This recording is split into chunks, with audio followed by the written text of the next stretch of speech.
ఇక రేవంత్ రెడ్డి మాట్లాడితే ఏం చేస్తాడు?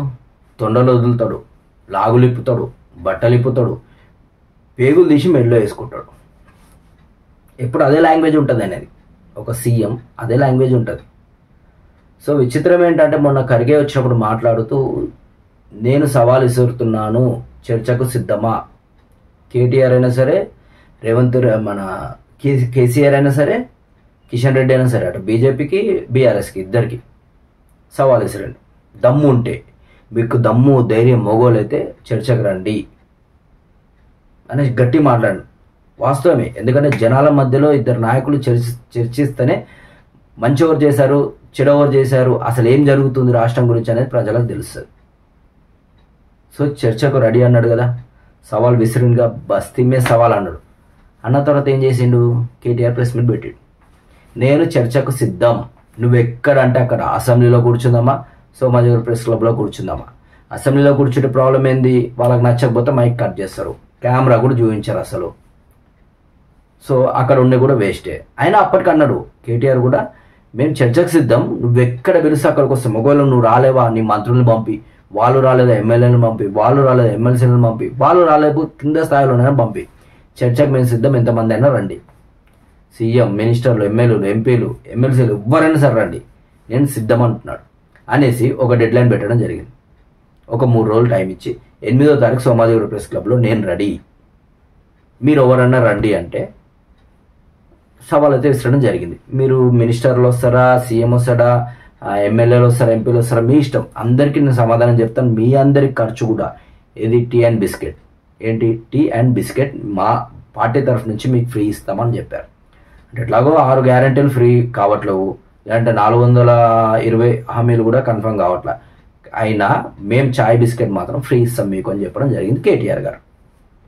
అప్పుడు ఏం జరిగింది? కేటీఆర్ ప్రెస్ మీట్ పెట్టిండు, అయిపోయింది. అటు కేటీఆర్ రేవంత్ రెడ్డి మాట్లాడిన తర్వాత కేటీఆర్ మాట్లాడడం జరిగింది, సవాళ్ళని అయితే స్వీకరించడం జరిగింది. టైం చెప్పింది 10 o'clock నేను సోమాజిగూడ ప్రెస్ క్లబ్లో ఉంటాను. ఇటు ఈయన పెట్టిన తర్వాత కట్ చేస్తే సీఎం రేవంత్ రెడ్డి, తెలంగాణ సీఎం రేవంత్ రెడ్డి ముఖ్యమంత్రి ఫ్లైట్ ఎక్కి ఢిల్లీకి పోయిండు 2 రోజులు.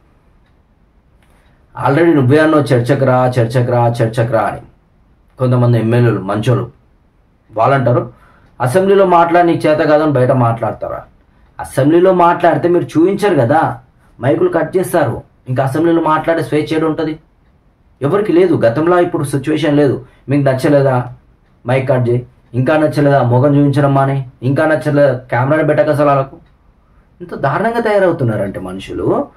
ఆల్రెడీ చర్చకు నువ్వే పిలుస్తావు, నువ్వే మరి పారిపోయిన వనాలా, లేదు అంటే నీకు ఢిల్లీలో చాలా పెద్ద పెద్ద పనులు ఉన్నాయి, మరి అధికారంలో సెంట్రల్ గవర్నమెంట్లో ఇంకా కాంగ్రెస్ అంటే కథ వేరు ఉండేది. బీజేపీ ఉండి కొన్నిసార్లు అపాయింట్మెంట్ ఇచ్చి కొన్నిసార్లు ఇవ్వకపోయినా సరే అంటే ఢిల్లీకి పరిగెత్తుతున్నారు. మరి ఏం జరుగుతుందో తెలియట్లేదు ఢిల్లీ. కానీ ఇక్కడ నువ్వే ఆల్రెడీ సవాల్ విసరడం జరిగింది, బస్తీమే సవాల్ అన్నో, దమ్ముంటే రా చూసుకుందాం అన్నో. మరి తీరా టైంకి నేను డేట్ చెప్పి టైం చెప్పి అన్నీ చెప్పిన తర్వాత, కేటీఆర్ గారు అన్నీ చెప్పిన తర్వాత నువ్వు ఎలా ఢిల్లీకి పోతావు? ఏం చేస్తున్నావు? బిజీ గడుపుతున్న తెలంగాణ సీఎం ముఖ్యమంత్రి రేవంత్ రెడ్డి అంత బాగానే ఉంది. కానీ అక్కడ ఏంది ఆ ముఖ్యమైన విషయాలు ఏంటి? ఇక్కడ ముఖ్యమైన అంశం ఉంది కదా, చర్చకు రా అన్నాడు.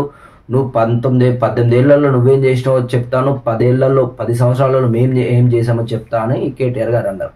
అంటే మీరు కూడా 10 ఏళ్లలో మీరు ఇంత చేశారయ్యా, అందుకని మిమ్మల్ని ఒడగొట్టి మమ్మల్ని గెలిపించారు, మేము ఇంత అభివృద్ధి చేసాం, ఇంకా చేస్తున్నామని చెప్పొచ్చు. చెప్పినప్పుడు జనాలకు అర్థమవుతుంది.